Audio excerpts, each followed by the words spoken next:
The cold of the northeast Chinese winter in 1977 was a familiar enemy, biting through my thin padded jacket with practiced ease. But the chill I felt as I stood in the crowd that morning was something else entirely. A deep, soul-deep freeze that had nothing to do with the weather and everything to do with the scene unfolding before me. The brigade loudspeakers, crackling with static, horribly mangled the name of the last educated youth granted permission to return to the city. And there he was, my childhood sweetheart, Liu Zhang. He stood in front of everyone, the center of a painful drama, holding the application form that represented freedom, a future, a destiny. And he was handing it not to me, his promised fiancée, but to her, to Clara Wang.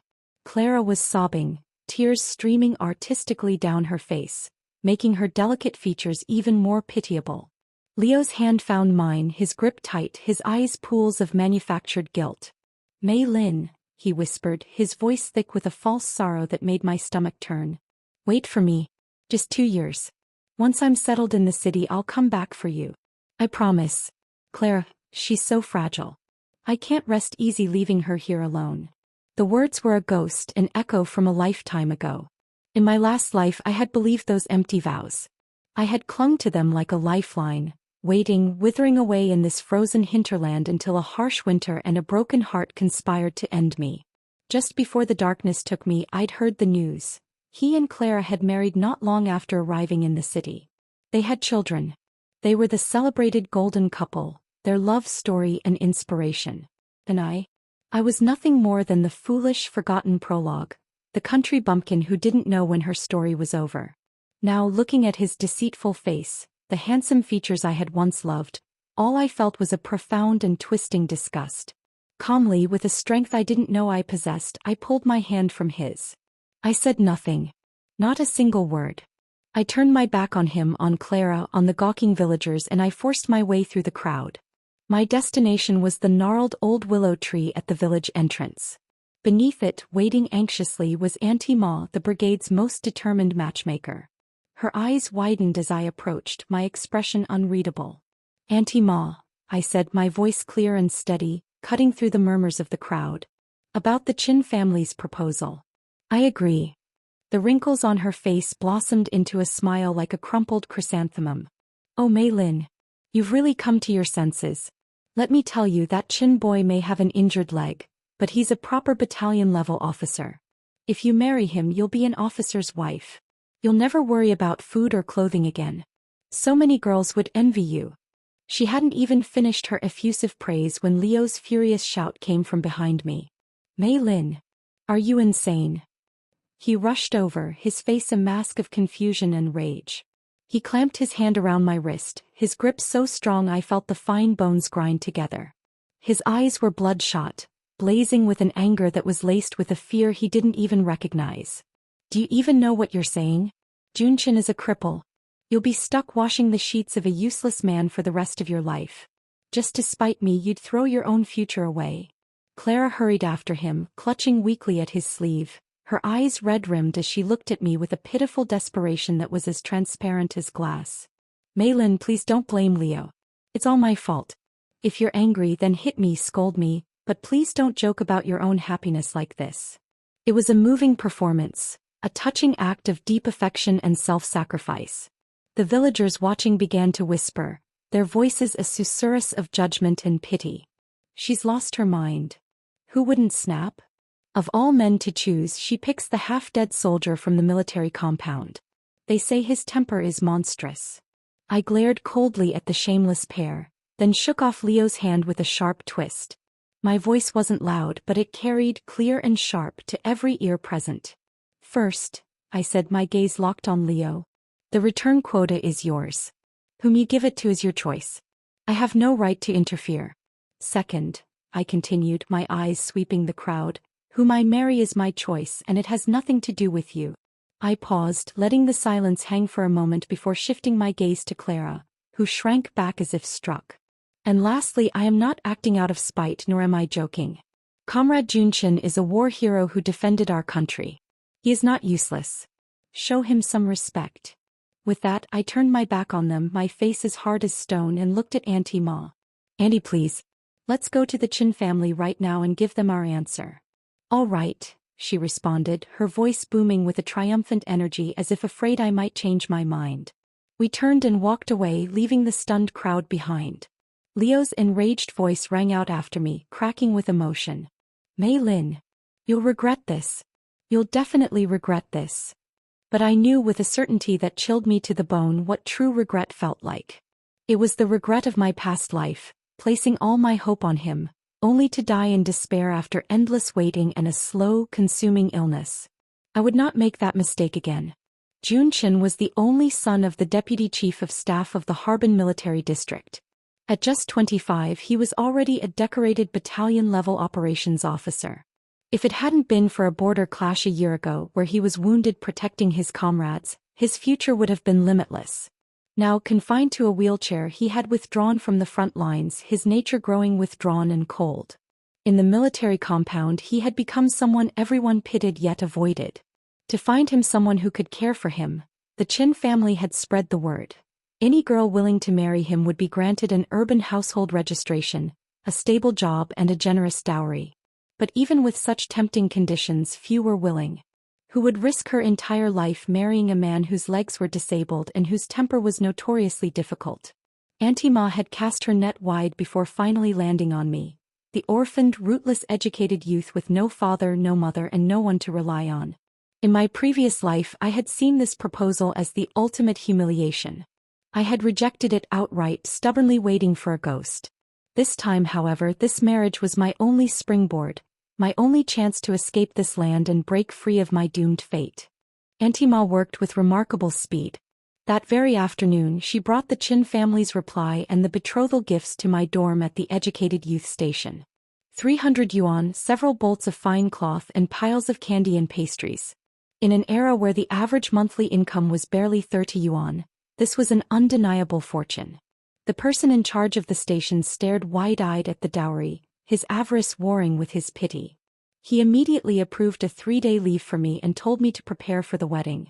When the news spread, the entire station exploded.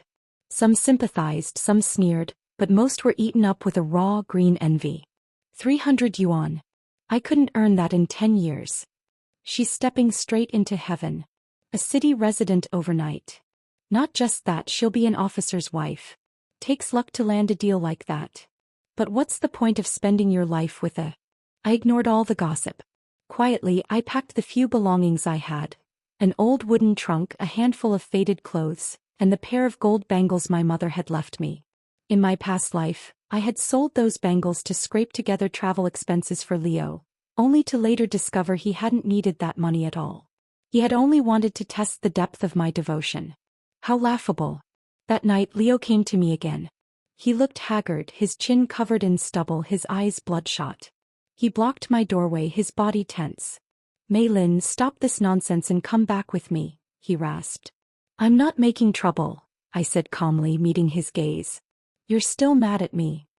He grew agitated, running a hand through his disheveled hair. I admit I was wrong to give the quota to Clara, but I had no choice. He has a heart condition. The doctor said she couldn't stay in the countryside any longer. I couldn't just stand by and watch her die. The same excuses. The same hollow justifications. In my last life, I had been deceived by that false tenderness, foolish enough to believe he was a man of loyalty and righteousness. Only later did I learn that Clara's heart was perfectly healthy. Healthy enough to give him a son and a daughter.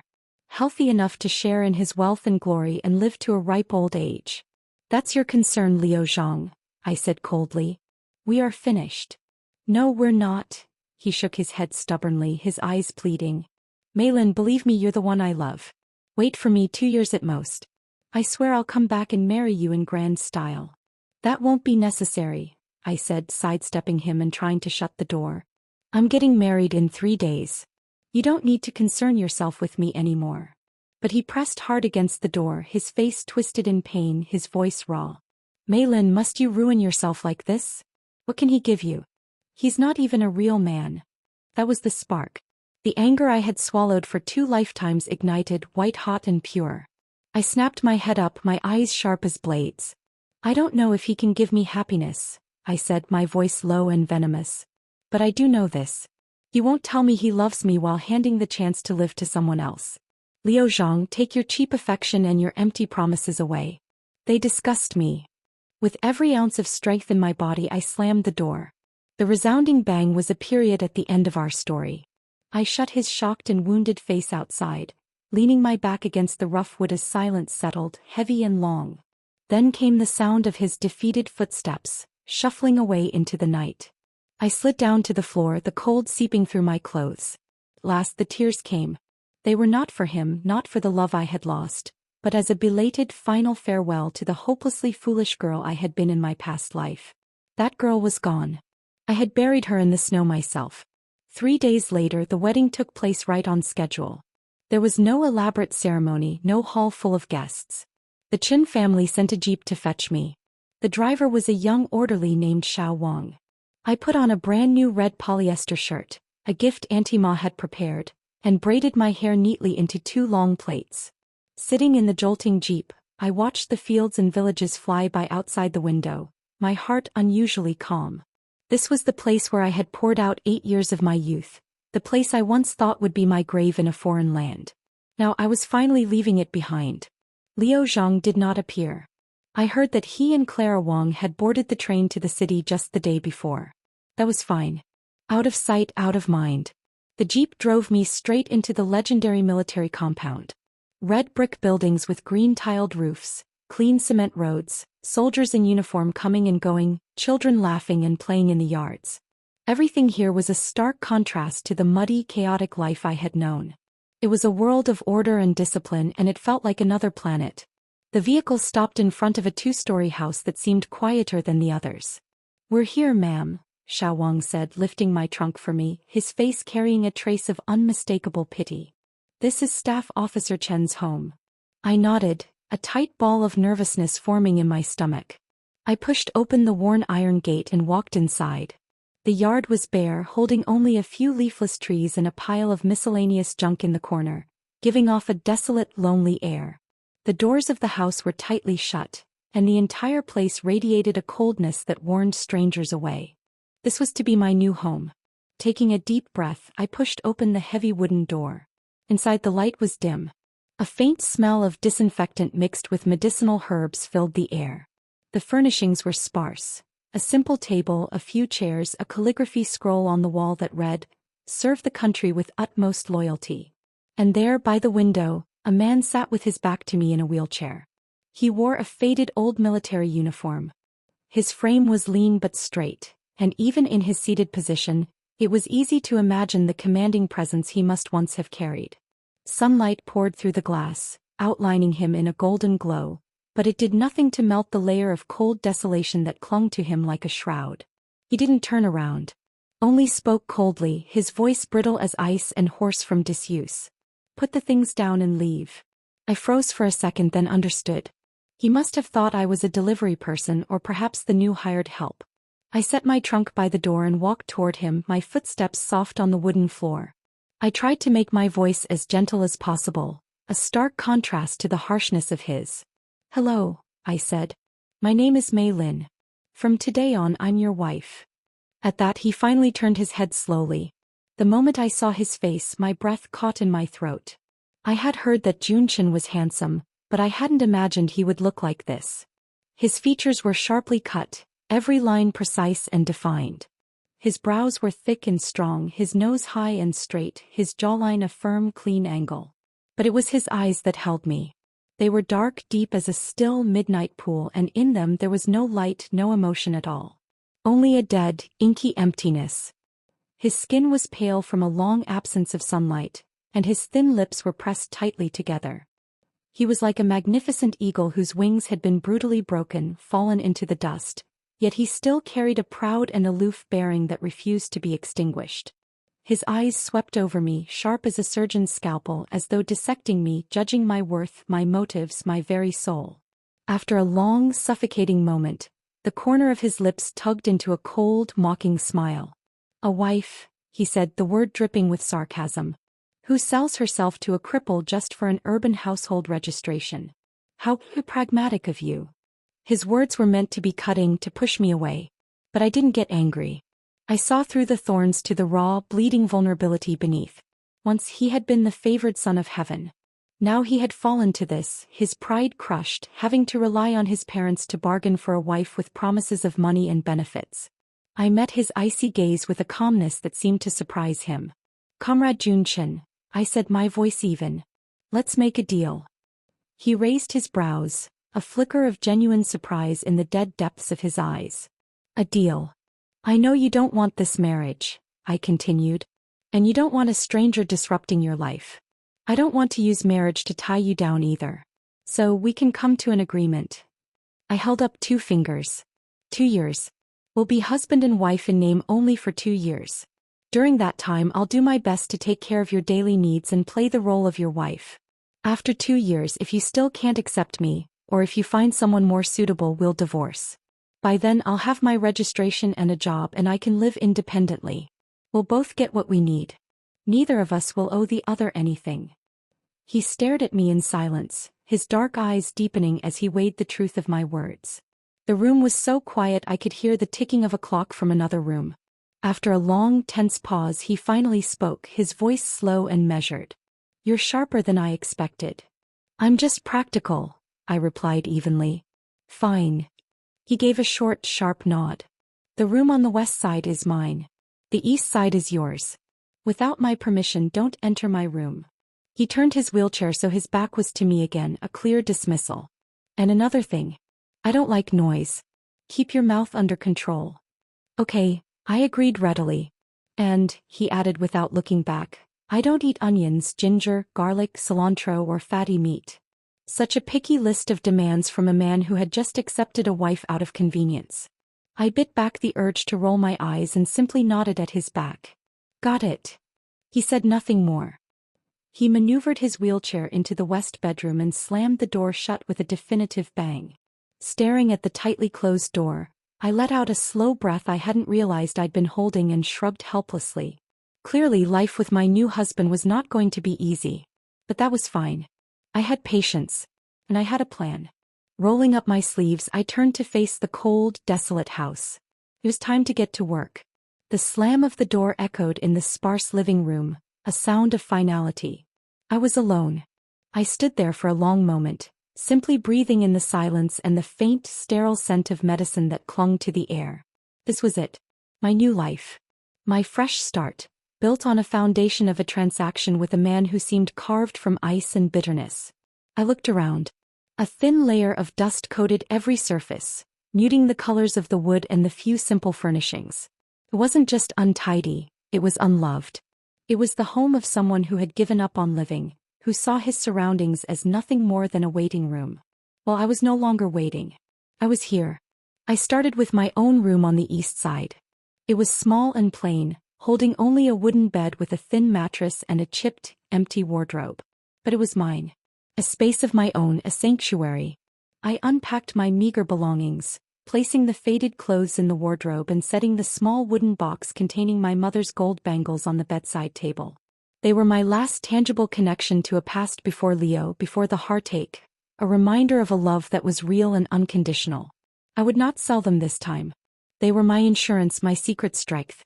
Then I rolled up my sleeves and got to work. I found a bucket and a rag under the kitchen sink and I drew water from the tap, the cold liquid stinging my hands. I started wiping, scrubbing, sweeping. I began in my room, moving every piece of furniture to clean behind it, wiping down the window until it sparkled. The physical labor was a balm, a way to quiet the whirlwind of emotions in my chest. The residual anger at Leo, the nervousness about this new arrangement, the faint, stubborn flicker of hope. I moved to the living room, dusting the table and chairs, carefully cleaning the calligraphy scroll that spoke of loyalty to a country that had, in his eyes, left him behind. The kitchen was the worst. It was cold and disused, the stove seeming to sigh with neglect. There were only a few bundles of dried noodles and some hard, stale buns in the cupboard. It was a pantry of despair. He hadn't just been living alone. He'd been starving himself, body and soul. I worked non-stop for hours, my muscles aching, a fine sheen of sweat on my brow. But as I worked, the house began to change. The windows let in more light, the wooden floors regained a faint sheen, the air began to lose its stale, medicinal smell and instead carried the clean scent of soap and water. It was a transformation not just of a house but of an atmosphere. I was breathing life back into this place, one scrubbed floorboard at a time. By the time I finished, the sky outside had softened into the deep blues and purples of dusk. My stomach growled, reminding me I hadn't eaten since morning. I thought of the stale buns and felt a surge of determination. That would not be our first meal as husband and wife, even in name only. From my trunk, I pulled out my most precious commodities. A piece of cured pork and a little pouch of white flour, parting gifts from the few friends I had at the youth station. After a moment's thought, I decided on hand-pulled noodles. It was comforting, hearty, and most importantly, it could be made simply. I mixed the dough, kneading it until it was smooth and elastic, the repetitive motion calming. I let it rest while I diced the precious pork and washed the last few leafy greens I'd seen in a basket by the back door. A forgotten gift from a neighbor, perhaps. I rolled the dough out, my hands remembering skills learned from a lifetime ago in a different kitchen, and sliced it into neat strips. Soon, the kitchen was filled with the rich, savory aroma of stir-fried pork and the comforting steam of boiling noodles. I set 2 steaming bowls on the small table in the living room, the simple porcelain looking almost cheerful in the newly cleaned space. Just as I finished, the door to the west bedroom opened. Junchin wheeled himself out. He must have been drawn by the smell, or perhaps simply by the gnawing emptiness of his own stomach. He stopped short when he saw the table set for 2, the food waiting. His eyes flickered from the bowls to me, his expression unreadable. "Come eat," I said, pulling out a chair for myself. He didn't answer. He maneuvered his chair silently to the table, his movements precise and controlled. I had been careful. I had picked out every single speck of green onion and cilantro from his bowl, remembering his list of aversions. He looked down at the white noodles, the bright green vegetables, and the glistening red cubes of pork. Something flickered in his eyes, too fast for me to name. Surprise, perhaps, or a faint, long-dormant appreciation. He picked up his chopsticks, lifted a strand of noodles, hesitated for a fraction of a second, and then put it into his mouth. He chewed slowly. Then his movements didn't stop. He ate steadily, purposefully until the bowl was empty. He even lifted the bowl and drank the broth down to the last drop. That was our first meal as husband and wife. We exchanged no words. The only sounds were the faint clink of chopsticks against porcelain and the quiet sounds of eating. It was a silence filled not with hostility, but with a strange, tentative truce. When he finished, he remained silent, turning his wheelchair to head back to his room. "Wait a second," I called after him. He stopped, turning his head toward me, his brows tightening almost imperceptibly. I could feel his walls going back up, his impatience with my intrusion. "Your legs," I began, choosing my words with extreme care. "Would you let me take a look?" His face darkened instantly. The air in the room grew thick and heavy, suffocating. His gaze cut into me, sharp and cold as an ice blade. "Who gave you the nerve?" he snarled, his voice low and dangerous. I knew I had touched the most sensitive, rawest nerve in his entire being. But I had to. The memory from my past life was a burning brand in my mind. The news shortly after my death of an old village doctor, a recluse who had used a nearly lost acupuncture technique to cure the damaged nerves in the legs of a battle hero. That hero was Junchin. He had not only stood up again but had returned to the army, rising to become a legendary figure. I didn't know where to find that doctor yet, but in my last life, I had learned some basic massage and therapeutic techniques from our barefoot village doctor, initially just to ease Leo's occasional aches from labor. I didn't dare dream of curing Junchin, but perhaps I could help. Perhaps I could slow the muscle atrophy, improve his circulation, and lay some groundwork. It was a debt I felt I owed not to him but to the future I knew was possible. "I don't mean anything else by it," I said, meeting his icy gaze, making my voice as soft and non-threatening as I could. "I learned a few massage techniques from our village doctor. Maybe I could help improve your circulation. Ease the pain a little." "I don't need it." The rejection was cold, hard, and absolute, thick with a resistance that felt like a physical force. "Stop entertaining thoughts you shouldn't have. Just do your part." Without another glance, he wheeled himself back into his room. The slam of the door was even louder this time, a definitive end to the conversation. I looked at that closed door and let out a long, slow, helpless sigh. Conquering this iceberg was going to be a marathon, not a sprint. Over the next few days, a rhythm established itself, a quiet, parallel existence under one roof. I cleaned, I washed clothes, I cooked meals. He remained locked in his room, a silent, brooding presence I only saw at mealtimes or when he went to the outdoor toilet. We exchanged barely 3 sentences in a whole day. His face remained a mask of cold indifference toward me. But he ate. Every meal I cooked, no matter how simple, he finished down to the last grain of rice. It was a small thing, a tiny, almost insignificant victory, but I clung to it. It was a start. He was accepting my care even if he refused to accept me. Life in the military compound was a world away from the communal, often intrusive life of the village. Here people kept to themselves, but there was a polite, orderly distance. Our next-door neighbor was the wife of the division headquarters political commissar, a warm, robust woman in her 50s named Auntie Yang. Everyone called her Sister Yang. She had a kind face and eyes that missed nothing. Seeing me busy alone, hanging laundry or sweeping the courtyard, she often came over to the low fence that separated our yards to chat, sometimes bringing fresh vegetables from her own garden. "Maylin, you're really a good girl," she said to me one afternoon, watching me weed the small, neglected patch of earth that might once have been a vegetable bed. "It's June's blessing to have married you." I smiled, wiping a bead of sweat from my temple. "You flatter me, Sister Yang." "It's not flattery at all," she said, lowering her voice conspiratorially. "You don't know. Ever since June came back injured, he's like a different person. He used to be such a bright, cheerful young man. Always laughing, full of energy. Now," she sighed, a world of sorrow in that single sound. "His parents worry themselves sick. They even hired 2 caretakers before, but both of them left within a week, furious with him. The fact that you can endure his bad temper is no small thing." "I understand he has bitterness in his heart," I said softly, feeling a genuine pang of sympathy for the ghost of the man he used to be. Just then a sharp, mocking voice sliced through the quiet afternoon. "Oh, my Sister Yang, here you are again, teaching the new bride how to be the perfect wife and mother." We both turned. At the gate stood a middle-aged woman wearing a gaudy floral shirt, her lips curved in a smirk as she watched us.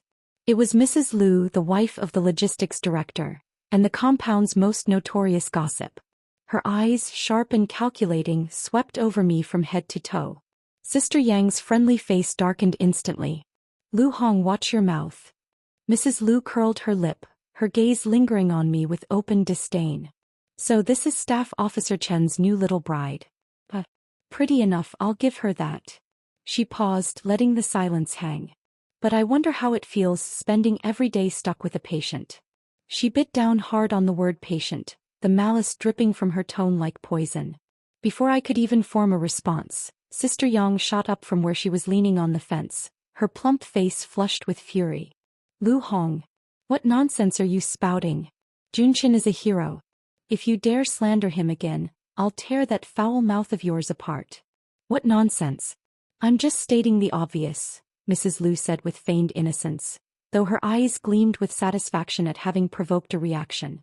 "Everyone in the compound knows his legs are ruined. This little wife of his is nothing more than a caretaker.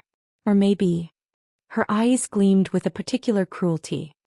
"She only married in for the Qin family's power and status." Sister Yang trembled with rage, looking as if she were about to charge through the fence at her. I quickly put a hand on her arm to hold her back. A cold calm had settled over me. This was a battle I needed to fight for myself. I turned to Mrs. Liu, meeting her sneering gaze head-on, and I smiled. A sweet, placid smile that seemed to confuse her. "You're right, Mrs. Liu," I said, my voice clear and carrying. Both she and Sister Yang froze in shock. Mrs. Liu clearly hadn't expected me to admit it so bluntly, and for a moment she was at a loss for words. I continued slowly, my smile never wavering. "Junchin is a battle hero. And his father, the deputy chief of staff, is a great man who defended our country. To marry into such a heroic, respected family, well, that's a fortune earned over several lifetimes." I let my gaze sweep over her cheap floral shirt. "Unlike some people who marry a warehouse manager and suddenly think they're somebody, spending their days gossiping about others. Aren't you afraid the wind will twist your tongue right off? You're calling my husband a warehouse manager?" Mrs. Liu's face turned the color of pig liver. Her husband was the logistics director, which, in plain terms, did involve managing warehouses. It was exactly the sore spot she couldn't stand anyone touching. "If you feel the shoe fits, then wear it," I said brightly, my smile widening. Mrs. Liu, instead of meddling in our household, why not worry more about your own? I heard the higher-ups are going to audit the warehouse accounts soon. You'd better remind Director Liu to be careful or else something might be exposed. I had made that up on the spot, purely to rattle her. But the effect was astonishing. Mrs. Liu's face drained of all color. Panic flickered in her eyes, and her lips trembled as she searched for a retort but found none. At last she only glared at me with pure undiluted hatred, spat out, "You just wait," and slunk away in a flurry of floral fabric. Sister Yang stared at me dumbfounded before finally bursting into laughter. She raised a thick thumb and exclaimed, "Hey Lin. You're amazing. Just a few words and you shut that viper right up. So satisfying." I only smiled, saying nothing. With people like her, the weaker you acted, the more they pressed their advantage. Only by being sharper and harder than they were could you silence them. What I hadn't expected was that this little clash had an audience of one. As I turned back to the house, I caught a flicker of movement at an upstairs window. The curtain fell back into place. My heart gave a little jump. Junshin. He had been watching. That evening during dinner, Junshin did something unprecedented. He spoke to me first. "About today," he said, his voice still cool, but compared to the usual Arctic tone, there was the faintest hint of something else. Something almost like respect. "Thank you." I was a little surprised, then shook my head. "I didn't do it for you. I just don't like people pointing fingers at me." He glanced at me, a long, considering look, but said nothing more, lowering his head to eat in silence. The atmosphere returned to its usual stillness, but it felt different. Lighter somehow. After dinner, I cleared the table while he started to wheel himself back to his room. "Wait," I called again. He stopped, his shoulders tensing. I could feel his weariness, his expectation of another unwelcome intrusion. I carried over a basin of freshly boiled hot water, the steam rising in a warm cloud. I crouched down in front of him, placing the basin on the floor. Under his startled gaze, I looked up at him. "What are you doing?" His voice was instantly wary, hoarse with tension. "Don't be nervous," I said gently. "I just want to soak your feet in hot water. It can promote circulation. It's good for your legs." His body went rigid as stone. Both hands clamped tight on the armrests of his wheelchair, his knuckles white. His eyes, when I dared to meet them, were brimming with a storm of resistance, humiliation, and raw, naked pain. I said, "I don't need it." The words were gritted out from between clenched teeth. I didn't back down. I looked straight into those tormented eyes, my voice clear and steady, landing each word with deliberate care. "Junshin, I know what you're thinking. You believe your legs are ruined. You don't want anyone to see them. You don't want anyone to touch them. You think that if you ignore them you can pretend nothing happened." I saw his pupils contract sharply, a flinch of the soul. "But you're only lying to yourself. Your legs are still here. They're a part of your body. The more you run from them, the more they'll become a demon that torments you forever." My voice was soft, but every word landed like a hammer on the fortress of his pride. His jaw clenched, the muscles in his neck corded, veins standing out on his forehead. His eyes were filled with a tumultuous struggle, a war between his ingrained defiance and the terrifying nascent hope that my words might be true. I said nothing more. I simply reached out and gently took hold of his ankle through his trousers. His body jolted violently as though struck by a live wire. His first instinct was a sharp recoil, to pull back into the safety of his isolation. I tightened my grip, not with force but with a firm, steady pressure. I would not let him escape. Not this time. His foot, when I carefully slipped off his shoe and sock, was icy cold, utterly devoid of warmth. The skin was pale, almost waxy from long immobility. I gently lowered his foot into the basin of warm water. The moment the heat enveloped his skin past his ankles, I felt it. A minute relaxation in the terrifying rigidity of his body. It was just a fraction, a barely perceptible yielding. With a towel between my hands and his skin, I began to massage him. Lightly at first, then with more purpose. I started at the Yonquan point on the sole of his foot, moving up to his ankle, then carefully, so carefully, up toward his calf muscle.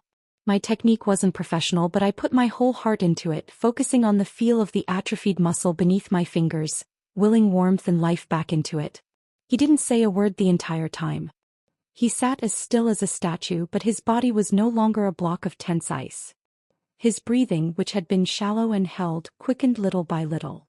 I could feel it, the slow, painful crumbling of the walls he had built around himself, inch by agonizing inch. Just when I thought he would remain silent forever, that this small victory would be a quiet one, his voice came from above my head. It was rough, scraped raw with emotion and filled with a bewildered uncertainty. "Why?" he asked, the single word heavy in the quiet room. I paused my hands but didn't look up, keeping my focus on the task. "Why what? Why are you being so good to me?" The question was barely a whisper, but it echoed in the stillness. This was only a transaction. I finally lifted my head, my hands still resting on his calf, and met his gaze. The dead emptiness was gone, replaced by a complicated swirl of confusion, suspicion, and a vulnerability that made my heart ache. "Because you're my husband," I answered, my voice serious and sincere. "No matter how our beginning looked, as long as we're husband and wife, I will fulfill my duty as a wife." I held his gaze, letting him see the truth in my eyes. "And more than that, you're a hero." That word, hero, seemed to pierce through the last of his defenses. It touched the softest, most hidden and most wounded place in his heart. For a fleeting moment, the ice in his eyes melted completely, revealing the man he used to be, the man who was still in there, trapped and suffering. He quickly turned his head away, refusing to let me see any more. He muttered something so low it was nearly inaudible, gruff and dismissive. But I heard it. "Do as you wish."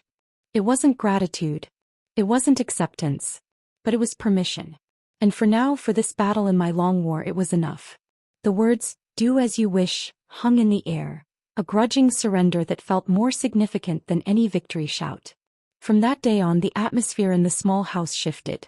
The air was no longer sharp with unspoken hostility, but carried a tentative, fragile truce. Junchin no longer resisted my presence with the same fierce, bristling intensity. He was still a man of few words, his face often an unreadable mask, but the glacial cold had receded, leaving behind a cool autumnal stillness. Our evenings settled into a new ritual. After dinner, I would prepare the basin of hot water. He would no longer retreat to his room immediately after eating. Instead, he would wait, sometimes reading a book by the window, sometimes just staring out at the darkening courtyard, until I brought the steaming water over. He never acknowledged it, never thanked me, but he also never pulled away. He would sit in stoic silence as I removed his shoes and socks, his body tense but accepting as I lowered his feet into the warmth. I worked in silence, my hands moving methodically from the soles of his feet, up his ankles to his calves. I learned the geography of his injuries, the places where the muscles were knotted and hard, the areas that were frighteningly soft and atrophied, the subtle ropey texture of scar tissue I could feel even through his trousers.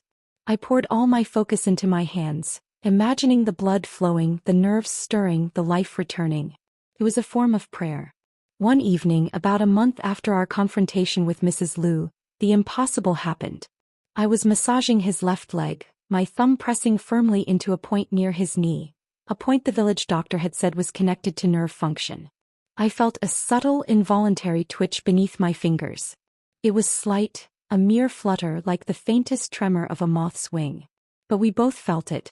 My hands stilled. I froze, my head snapping up to look at his face. He had frozen too, his book forgotten in his lap. He was staring down at his leg, his expression one of pure, unadulterated shock. The carefully constructed mask of indifference had shattered, revealing the raw, vulnerable man beneath. "Did it?" I whispered, my voice trembling, afraid to give voice to the hope that was suddenly bursting in my chest. He didn't answer. He just kept staring, his breathing quickened, shallow. The grip he had on the arms of his wheelchair was so tight I could see the white of his knuckles even in the dim light.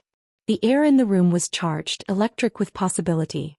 Slowly, deliberately, I pressed the same point again. Once, twice, a third time. And there it was again. Unmistakable. A slight but definite twitch in his calf muscle. A sob caught in my throat. Tears hot and sudden spilled down my cheeks. I wasn't crying from sadness, but from a profound, overwhelming relief. It was real. The memory from my past life wasn't just a desperate fantasy. There was hope. It moved. I breathed, the words choked. Junchin, it moved. I looked up at him, my vision blurred, and without thinking I reached out and grabbed his hand where it was clenched on the armrest. His whole body was trembling faintly, a fine, almost imperceptible shudder that spoke of emotions too vast to contain. He looked from his leg to my tear-streaked face, and for the first time since I had known him, a flame, a real living flame of hope, flickered to life in the dark, dead emptiness of his eyes. It was small, fragile, but it was there. He turned his hand over, his fingers, cold at first, closing around mine with a surprising, desperate strength. His voice, when he finally spoke, was hoarse, scraped raw, and carried the faintest tremor I had ever heard. "Maylin, thank you." Those 2 words, so simple, meant more than any grand declaration. They were an acknowledgement, a partnership, a crack in the dam that had held back his entire world. The discovery of that tiny movement cracked through the silent shell of our home like a thunderclap. From that moment on, Junshin was a man transformed. The listless resignation that had clung to him vanished, replaced by a fierce, burning determination. He was no longer a living corpse waiting for the end. He had a goal. He began to cooperate with my treatments of his own accord. He no longer waited for me to bring the water. He would have it ready. During the massages, no matter how much it hurt when I worked on the stiffer muscles, he would clench his jaw and endure it silently, his focus absolute. The passive recipient had become an active participant in his own salvation. And he wanted more. He started talking about rehabilitation exercises. He had been an athlete, a soldier. His body understood movement even if his nerves had forgotten. "Help me try to stand," he said one morning, his voice firm, leaving no room for argument. My heart leaped into my throat. "Are you sure? Your legs, they haven't borne weight in over a year." "I'm sure," he said, his gaze steady on mine. "I have to try." And so we began. The process was grueling, humiliating, and physically torturous. I would position myself in front of him, bracing my feet, my hands under his arms. He would grip the arms of his wheelchair, his face a mask of intense concentration, and with a grunt of sheer effort he would push himself up. The first few attempts were catastrophic. His legs, frail and uncoordinated, buckled instantly. He was a dead weight collapsing into me. I was not a large woman, and the force of his fall would send us both stumbling, only my desperate grip on him and the nearby wall preventing a painful crash to the floor. Sweat would soak his clothes within minutes, his arms and back trembling violently from the strain. More than once, after a particularly hard fall that left us both panting on the floor, a look of such profound despair would cross his face that it broke my heart. I could see the temptation to give up, to retreat back into the safe, familiar misery of his wheelchair. But I never let him. "Don't give up, Junshin," I would whisper in his ear, my own body aching as I helped him back into the chair. "You can do this. You stood once. You can stand again." He would nod, his jaw set, his eyes burning with that stubborn flame. And he would try again. And again. And again. We measured progress in seconds. 5 seconds of supported standing. Then 10. Then 30. His legs shook uncontrollably, his entire body straining, but he was standing. He was upright. Finally, one afternoon, a month after the first twitch in his leg, he managed it. Leaning heavily against the wall, his hands splayed flat against it for support, his legs trembling like leaves in a storm, he stood on his own. It lasted barely more than 10 seconds, but they were the most triumphant 10 seconds of my new life. When his strength gave out and he slumped back into the wheelchair I had positioned behind him, we were both drenched in sweat, gasping for air. He leaned back, his chest heaving, his face flushed with effort. And then he smiled. It wasn't just a twitch of the lips. It was a real, genuine, full-faced smile. It transformed him completely, wiping away the years of bitterness and pain, revealing the handsome, vibrant young man he had been. That smile was like a ray of brilliant sunshine, lighting up the whole room and shining straight into the deepest, coldest corners of my heart. I stood there, breathless, my own smile so wide it hurt my cheeks. "I stood up, Maylin," he said, his voice full of wonder. "Yes," I replied, my eyes misty with tears of joy. "I saw it." From that day on, his road to recovery was officially underway. He practiced standing every day, holding it longer and longer. Slowly, tentatively, he began to try to move his legs, to take steps. With me supporting most of his weight, my body braced against his, we would shuffle across the living room floor. One agonizing step, then another. The sound of his ragged breathing and the slow, heavy scuff of his feet became the soundtrack of our home. The neighbors began to notice. They would see Staff Officer Chin, once a shut-in, now shuffling slowly across the courtyard with his wife's unwavering support. The whispers started again, but this time they were whispers of awe. My God, he can walk again. It's a miracle. That new wife of his, she's amazing. I became the center of attention in the compound, but for entirely different reasons. Mrs. Liu, who had mocked me, now greeted me with a fawning, sycophantic smile, calling me Little Sister Mei Lin, as if we were the dearest of friends. Sister Yang was overjoyed, clasping my hands and praising me to the skies. I accepted it all with a faint smile. Deep down I knew the truth. This wasn't because of me. It was because Jun Qin had never truly given up on himself. I was merely the one who had handed him the match to relight his own fire. The days passed, filled with sweat, pain, and burgeoning hope. Jun Chen's body grew stronger. He could now walk short distances with the aid of crutches. His complexion, once pale and waxy, now had a healthy color. The hollows in his cheeks had filled out, thanks to the nutritious meals I prepared. Our relationship deepened in the quiet moments between the struggles. He began to talk more.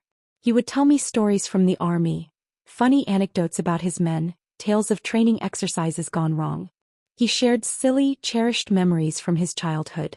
In return, I told him about life at the youth station, carefully editing out any mention of Leo, speaking only of the land, the work, the friendships forged in hardship.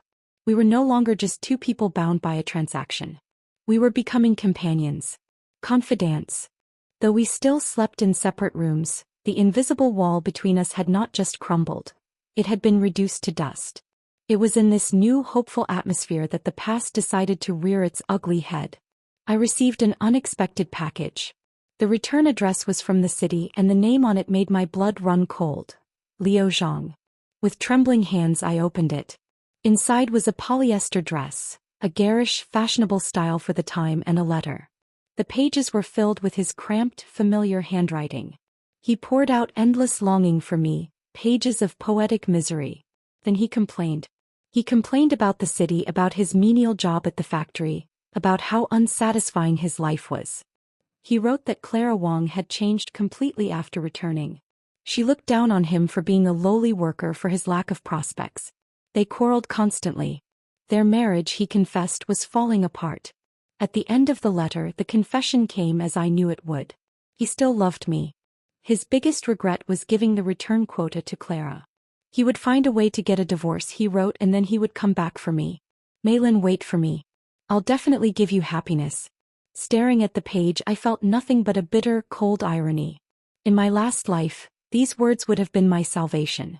I would have clung to them, built castles in the air with them, wasted my entire life on them. Now they were just ink on paper, the pathetic whimpering of a man who only wanted what he couldn't have. I didn't bother with a reply. I carried the letter and the cheap, ugly dress to the stove. I watched as the flames caught the paper, curling the edges black, consuming his empty promises and false regrets, turning them into fragile, gray ash that floated up the chimney and vanished into the air. That evening, Jun Qin seemed to sense my subdued mood. I was quieter than usual during dinner, the ghost of that letter lingering in my mind. "What's wrong?" he asked, his voice low. "Did something happen?" I shook my head, pushing the food around on my plate. "Nothing. I just thought of some unpleasant people from the past." He was silent for a while, watching me. The lamplight cast shadows on his face, which had grown so much more expressive. Finally he spoke, his tone matter-of-fact. "Liu Zhang is no good." I looked at him, startled. "You know him?" "Yes," he nodded, taking a sip of water. "Someone mentioned him to me before. Even while he was with you, he was tangled up with that Clara Wang. This time, too, it was the Wang family pulling strings behind the scenes for his return. He's an opportunist. The kind who will use love as a ladder for his career, and then throw it away when it's no longer useful." My heart clenched, a sharp, painful twist. So he had known. He had known about Leo, about my foolish past all along. He had just never mentioned it, never used it against me. He didn't press me further, didn't demand details. He just looked at me, and in his eyes I saw no judgment, only a quiet, steady understanding, and a faint trace of a pity that wasn't condescending but protective. I took a deep breath, the last of the letter's poison leaving my system. I smiled at him, a real, genuine smile. "It's all in the past. I reached across the table and covered his hand with mine. Now I'm your wife, Jun-chin. He held my gaze for a long, long time, his fingers turning to intertwine with mine. His hand was warm, strong, real. Finally, he nodded slowly, his thumb stroking the back of my hand. Yes, he said, his voice firm. You are. In that moment, surrounded by the simple warmth of our home with his hand in mine, I felt the last of those unbearable memories finally loosen their grip. They faded, becoming distant, inconsequential shadows. The future, our future, was here in this room, being built with every shared struggle, every quiet understanding, and every hard-won step. The summer of 1978 arrived, bringing with it a restless, vibrant energy that seemed to seep through the very walls of our home. The winds of reform and opening up were beginning to whisper, promising a future less rigid, more full of color. And inside our little house, our own personal spring was in full bloom. Jun-chen's progress was no longer a fragile secret. It was a visible, tangible fact. He was walking now properly, with only a slight stiffness in his gait that grew less pronounced with each passing day. The crutches were relegated to a corner, a symbol of a battle won. The pale, hollowed-out man I had married was gone, replaced by a figure of strength and purpose, his shoulders straight, his eyes alight with the confidence of a soldier rediscovering his post. The change did not go unnoticed. One afternoon, a black official car pulled up outside our gate. From it emerged an older man, his posture ramrod straight, his hair shot through with silver, his uniform adorned with the insignia of a senior officer. It was General Zhao, Jun-chen's former commander and the military district's chief of staff. I was in the courtyard hanging laundry when he walked in. I froze, a damp shirt in my hands. Jun-chen was inside, practicing his walking between the living room and the kitchen, unaided. The general didn't see me at first. His eyes were fixed on the figure of his former protégé moving steadily across the room. He stopped dead in his tracks, his hand going to his chest. For a moment, the stern, battle-hardened face crumpled, and his eyes brimmed with tears that he swiftly, brutally blinked away. Jun-chen, he breathed, his voice thick with emotion. Jun-chen turned. Seeing his old commander, he instinctively snapped to attention, his body remembering the drill even after all this time. General. The general strode forward, ignoring me completely, and grabbed Jun-chen by the shoulders, his grip fierce. He looked him up and down, from his steady feet to his clear, focused eyes. They told me, but I didn't believe it. My boy, you're standing. Yes, sir, Jun-chen said, a proud, humble smile touching his lips. The general's gaze then finally swept over to me, still standing by the clothesline. His eyes, sharp and assessing, took me in. The simple clothes, the laundry basket, the humble surroundings. Then he looked back at Jun-chen, at the clean, ordered house, at the man who had risen from the dead. He didn't say a word to me. He didn't need to. The profound gratitude and respect in that single look was more powerful than any flowery speech. He turned back to Jun-chen, his voice returning to its usual commanding boom, though it still held a tremor. Your place is waiting for you, son. The army needs men like you. When can you report back? The reinstatement was immediate. The news that Staff Officer Jun-chen was not only walking but returning to active duty spread through the compound faster than a wildfire. Suddenly, our quiet, often avoided home became the center of the universe. The gate, which had seen so few visitors, now seemed to be in a perpetual state of swinging open. People I had never seen before arrived bearing gifts: expensive tea, imported liquor, fine silks. They were all smiles and effusive praise, their words dripping with a sycophancy that turned my stomach. They were the very same people who had once crossed the street to avoid us, who had whispered "cripple" behind their hands. Now they couldn't fawn over him enough. Jun-chen despised it. I could see the disgust in the tight line of his mouth, the cold distance in his eyes as he endured their hollow pleasantries. After 2 days of this circus, he'd had enough. He summoned young Xiaowang, the orderly. "Station yourself at the gate," he ordered, his voice cutting with the authority I knew he must have wielded on the battlefield. "No more visitors. Tell them I am occupied with my rehabilitation and cannot be disturbed." The house fell blessedly quiet again. Once the silence had settled, he sought me out. I was in the kitchen preparing lunch. "Mei Lin," he said, leaning against the doorframe watching me. "Thank you." I wiped my hands on a cloth and turned to him. "We're husband and wife. You don't need to thank me like a stranger." He stepped forward, his gaze intense, burning into me. He caught my hand, his grip firm and warm. "Men Lin," he said, using my name with a new intimate weight. "Let's not sleep in separate rooms anymore." "Okay." My face flamed, a hot blush spreading from my cheeks down my neck.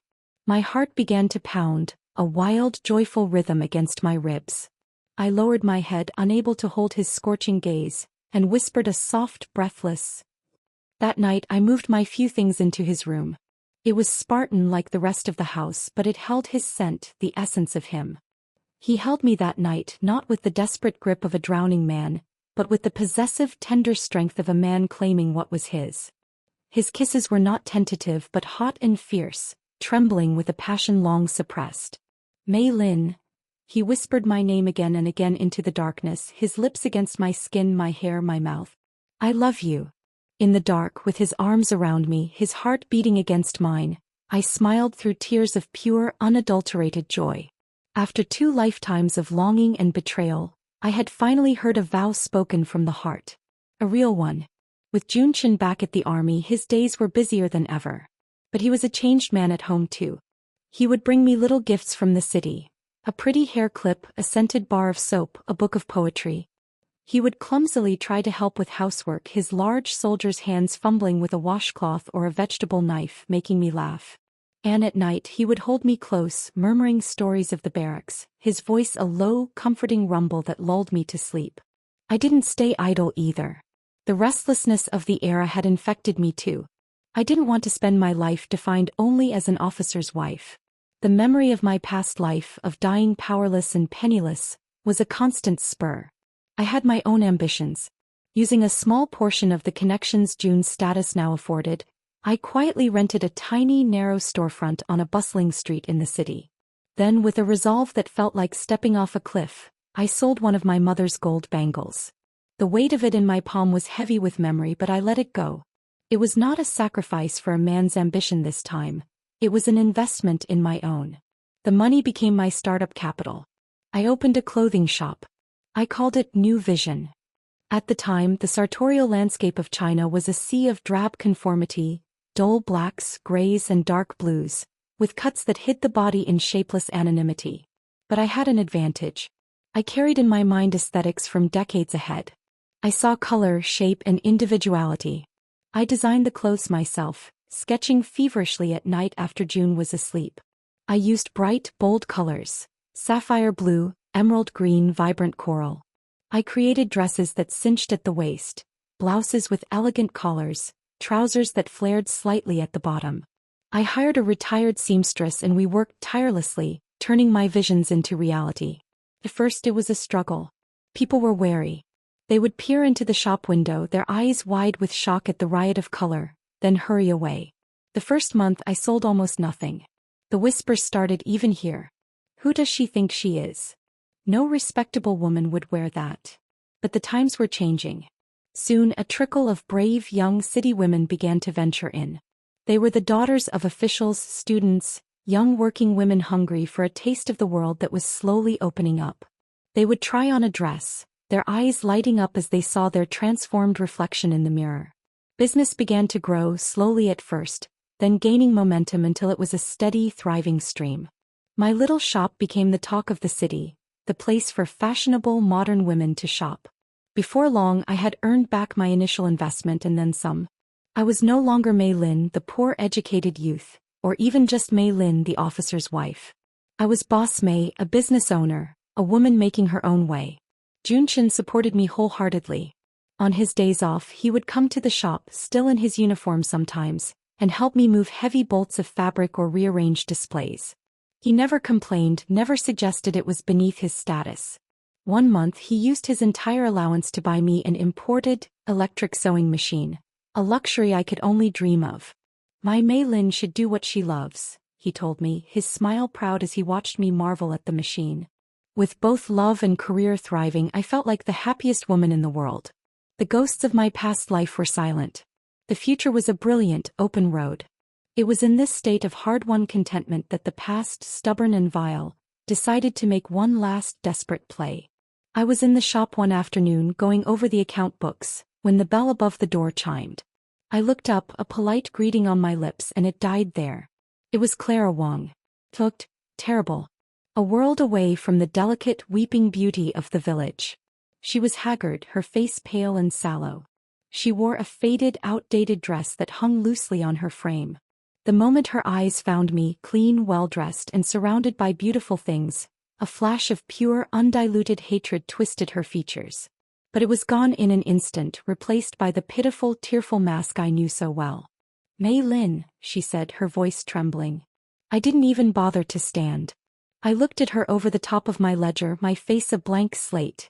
"What do you want, Clara?" "Mei Lin, I'm here. I'm here to apologize on Leo's behalf." Her eyes welled up with practiced ease. "Back then it was us who wronged you. After we returned to the city, life has been awful. Leo, he's always thinking about you." I answered with a non-committal hum, lowering my head back to my books as if she were a mildly irritating fly. My indifference clearly flustered her. She stood there for a moment, floundering, before finding her script again. "Mei Lin, Leo can't hold on anymore. The factory is doing poorly. We haven't been paid in months. He's drowning in debt." She took a step forward, her hands clasped in a parody of prayer. Could you lend us some money?" Finally, I looked up, my gaze cold enough to freeze fire. "Clara Wong, are you out of your mind? What does your suffering have to do with me? Why on earth should I give you money?" Her lips trembled and real tears of frustration began to roll down her cheeks. "Leo said, he said you've always had the kindest heart. He said if I came to beg you, you would definitely help." A cold, mirthless laugh escaped me. "He knows the old me very well. Unfortunately, I'm not that foolish girl anymore." I stood up, my voice dropping, becoming dangerously quiet. "My kindness is expensive. It's not something any random stray can demand." Her face drained of all color, shocked by my venom. She took a deep, shuddering breath, as if steeling herself for a final, dramatic act. Then, with a thud that echoed in the quiet shop, she dropped to her knees. "Mei Lin, I'm begging you," she wailed, the sound grating and ugly. "If you lend us the money, I'll give Leo back to you. We'll get divorced immediately. I know you still love him, don't you?" Her shamelessness was so profound, so utterly absurd that I actually laughed. I laughed until tears stung my own eyes. "Clara Wong," I said, shaking my head in sheer disbelief. "You've just redefined the word shameless for me." I walked out from behind the counter, looking down at her groveling form on my clean floor. "Do you think Liu Zhang is some precious prize everyone's fighting over? To me, he's not even worth the garbage on the roadside." I paused, letting the words sink in, then delivered the final blow clearly and slowly. "I am married. My husband is Jun Chen. He is the best man in this world. I love him more than my own life." I pointed to the door. "So, pack up your pitiful little performance and disappear with Leo from my world. Forever." I didn't wait for a response. I called for the security guard from next door. He came in, his eyes widening at the scene, and efficiently dragged the weeping, wailing Clara out of my shop and into the street. The bell on the door chimed softly as it closed behind them. Silence returned. I stood there, my heart not racing, not aching, but utterly, perfectly calm. Liu Zhang and Clara Wong. Those two names that had once been capable of tearing my world apart were now nothing more than unpleasant smudges on an otherwise bright and beautiful canvas. I had thought after this they would finally be gone for good. But I had underestimated the depths of Leo's delusion and the sheer, unmitigated gall of his selfishness. The past wasn't finished with me yet. It was saving its worst for last. The confrontation with Clara left me feeling scoured clean, as if a festering wound had finally been lanced and drained. The shop felt brighter, the colors of the fabrics more vibrant. I had faced down my past and it had crumbled at my feet. I truly believed that was the end of it. I was wrong. A few days later, Junchen was home on leave. A sense of deep, domestic contentment had settled over us. He was sitting at the table, polishing his boots with a soldier's meticulous care, while I prepared a special dinner, a fish I had managed to procure from the market. The smell of ginger and scallions sizzling in hot oil filled the cozy kitchen.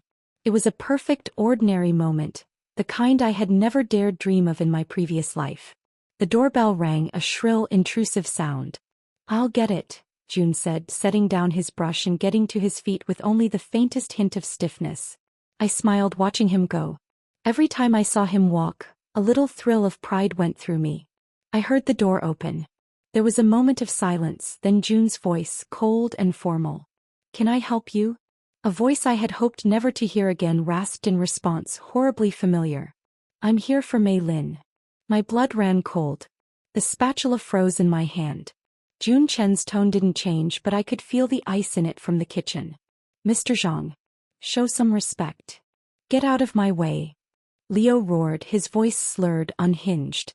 I heard a scuffle and then he burst into the living room, shoving past June Chen. He was a wreck. The handsome, confident youth from the village was gone, replaced by a gaunt, emaciated man.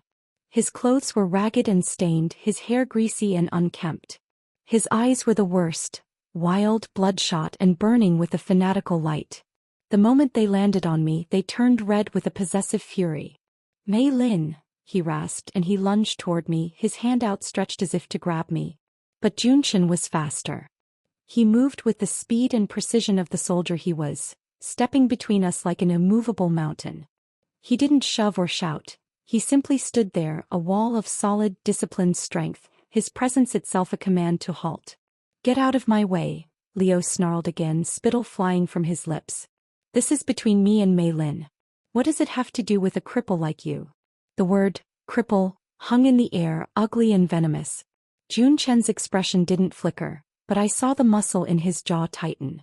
A cold fury began to simmer in my veins, eclipsing my initial shock. Afraid he might lose the control he held so tightly, I quickly stepped out from behind him. I looked at Leo, at this pathetic broken shell of a man, and felt nothing but a profound, weary disgust. "What are you doing here, Leo?"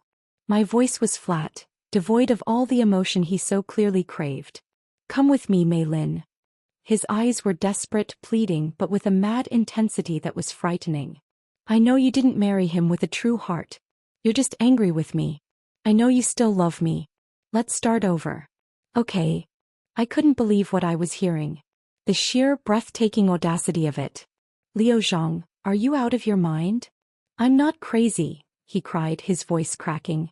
"Mei Lin, I don't want anything else. My job, my future, I'll give it all up. I just want you. Let's leave here. Go somewhere no one knows us and begin again." He spoke as if he were a romantic hero making a grand, tragic sacrifice. But all I heard was the same selfishness, the same cowardice that had always defined him. He wasn't offering me a future. He was running from his own failure and trying to drag me down with him. "Start over." I sneered, the bitterness of 2 lifetimes sharpening my tongue. "Did you forget? It was you who pushed me away for the sake of your future. Now that you've failed in the city, now that your life is in ruins, you remember me again? What do you take me for? A spare tire you can use and discard at will?" "No, Mei Lin. Listen to me, I can explain." "Enough." I cut him off sharply, my voice like a whip crack. I was done. So utterly done. "I don't want to hear a single word from you. Liu Zhang, the best decision I ever made in this life was leaving you and marrying June Chen." I pointed a trembling finger toward the door. "Now get out of my house. I never want to see you again." My words were knives and they found their mark. His face, already pale, turned ashen. His body swayed and he muttered in shock, "No, no, Mei Lin, you're lying to me, aren't you?" It was then that the stress, the disgust, the sheer emotional violence of the encounter hit me physically. A sudden, overwhelming wave of nausea surged up from my stomach. I clapped a hand over my mouth, gagging uncontrollably, my body buckling. All 3 of us froze. Leo's face, already ashen, drained to a sickly gray.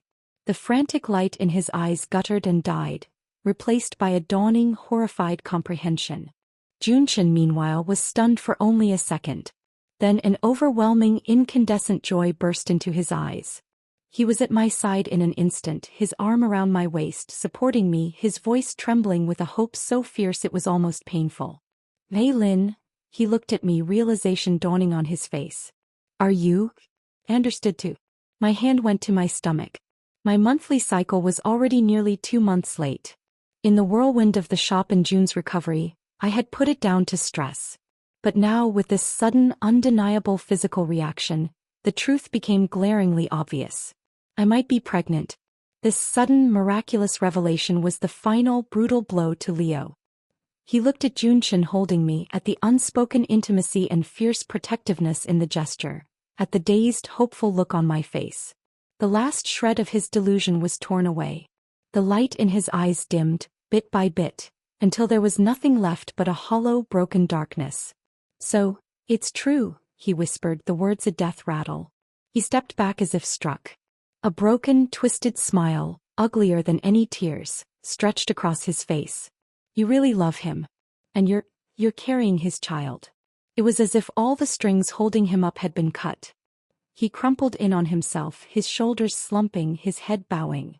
"It's my fault," he repeated over and over, a broken record of regret. "It's all my fault." Then, without another word, he turned and staggered away, a lost soul vanishing into the gathering twilight, the door swinging shut behind him. At last the house was quiet again.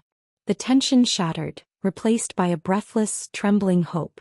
Junchin swept me into his arms, lifting me high and spinning me around the living room in sheer, unadulterated delight. He laughed, a rich, unrestrained, boyish sound I had never heard from him before. "Mei Lin, I'm going to be a father. We're going to have a baby." I grew dizzy from his spinning, laughing and crying at the same time, beating lightly on his broad chest. "Put me down. Be careful of the baby." He stopped at once as if waking from a dream and gently, reverently set me down on the sofa. Then he dropped to one knee in front of me, his movements full of a raw, earnest wonder. He pressed his ear against my still flat belly, his face a picture of pure, unadulterated reverence and joy. "Mei Lin," he whispered, his voice thick. He lifted his head and I saw his eyes were rimmed with red. "Thank you." He swallowed hard, his gaze holding mine with an intensity that stole my breath. "Thank you for being willing to marry me. Thank you for being willing to give me a child. You and our baby, you are the most precious treasures of my life." I cupped his face in my hands, my heart so full it felt like it would burst. Tears of happiness streamed down my cheeks. "Yes," I whispered back. "Liu Zhang, you were wrong. You never knew how to cherish me. The happiness you tossed away so carelessly." I looked into Junchen's loving, steadfast eyes. "Is what we hold as priceless." From that day forward, my status in our home was elevated to something akin to a national treasure. Junchin wouldn't hear of me tiring myself at the shop. He immediately hired 2 experienced, trustworthy clerks to manage the day-to-day business. He took over the household chores himself, despite my protests, learning to cook and clean with a soldier's determination, preparing me different nutritious dishes every day. When the news spread through the compound that I was pregnant, our home was flooded once more with visitors, but this time their joy felt genuine. They came with blessings, with tonics, with hand-knitted booties. Sister Yang was a constant, cheerful presence, stopping by to chat and share endless streams of parenting advice. Even Junchen's parents, all the way in the capital, sent large parcels of baby supplies and called frequently, their voices crackling with excitement over the phone, reminding their son to take good care of me. I was cherished, coddled, held in the palm of everyone's hand. It was a far cry from the lonely, forgotten death I had known. As my belly grew, a gentle, visible curve beneath my clothes, Junchin developed a new ritual. Every night before we slept, he would press his face against my stomach and whisper to our baby, "Little one, I'm your daddy. Be good. Don't make your mommy suffer. When you come out, daddy will teach you so many things."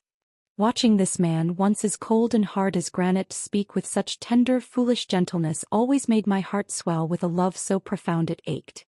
He was convinced I was carrying a daughter. "A girl," he would say, his hand resting on my belly. "A girl who will be just like you. Beautiful and smart and strong." I too was filled with a quiet, powerful expectation. This new life was the crystallization of our love, the physical proof of our happiness, the definitive seal on my new destiny. In the spring of 1979 I gave birth. The pain was searing, all-consuming, but Junchin was there, his hand in mine, his voice a steady anchor throughout the long hours. And when the final triumphant cry echoed in the delivery room, the midwife beamed at us. "Congratulations. It's a healthy baby boy." He wasn't the daughter June had imagined, but the moment they placed the squalling, red-faced infant in his arms, my husband turned into a grinning, weeping fool. He showered our son with kisses, his large hands holding the tiny bundle with an awe that was beautiful to behold. We named him Chinan. And for peace. We wished for him a life of safety, stability and joy, a life free from the struggles that had defined our own beginnings. His arrival filled our home with a new kind of music. The sound of a baby's cry, of lullabies, of Jun Chen's deep, rumbling laughter. He became a complete child slave. Whenever he was home he refused to let go of our son. He changed diapers with a comical, intense concentration, prepared bottles and walked the floor with an in his arms at all hours, singing off-key army marching songs as lullabies. He was, to my endless amusement, more skillful at it than I was. Meanwhile, my clothing business, New Vision, continued to flourish. With the capital I had accumulated and an eye for the shifting market, I opened 2 more shops in the city. Then I took the biggest leap yet. I founded my own small garment factory. I created a brand under my own name, May, and soon our clothes were being sold in department stores across the province.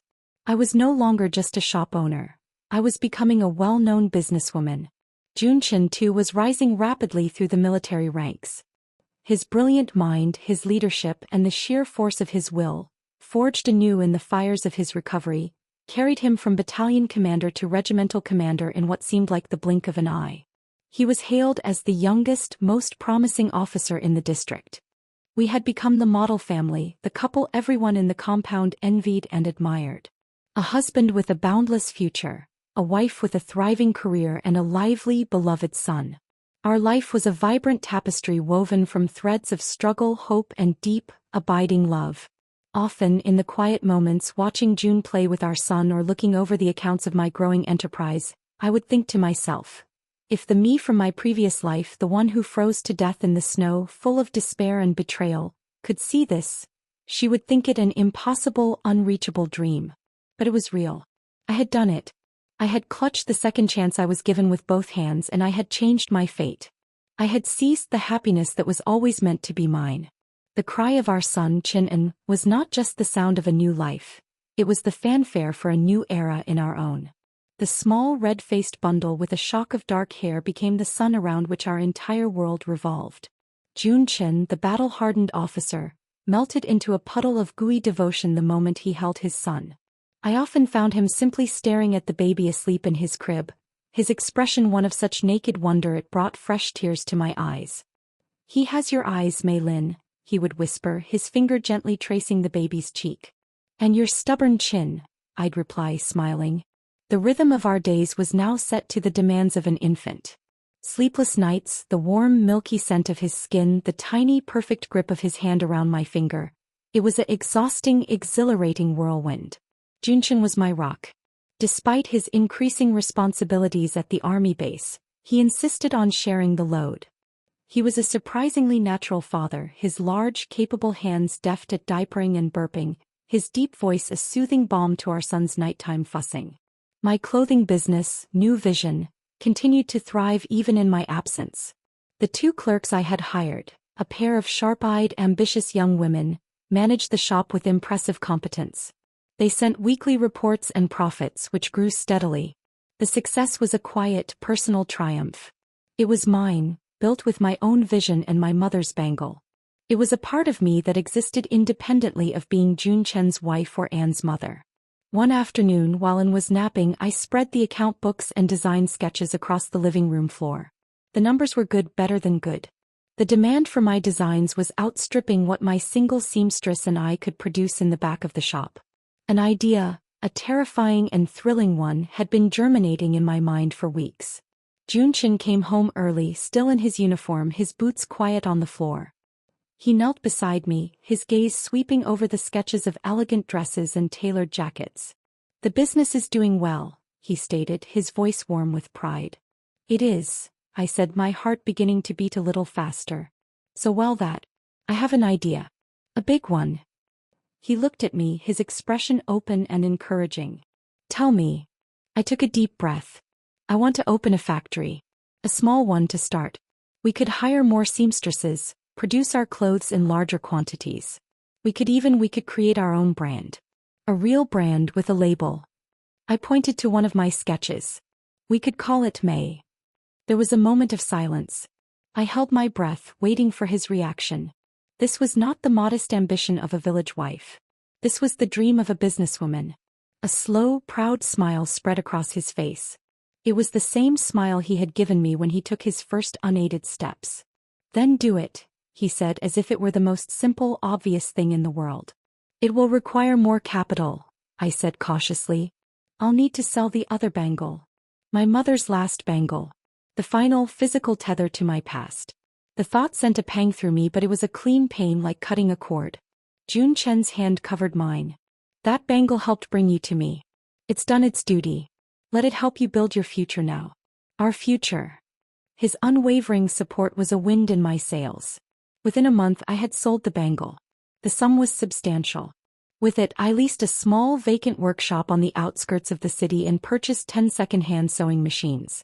I hired 15 women from the surrounding neighborhoods. Some were army wives looking for extra income. Others were skilled workers laid off from state-owned factories that were struggling to adapt to the new economic climate. I trained them myself, teaching them my techniques, my standards for quality.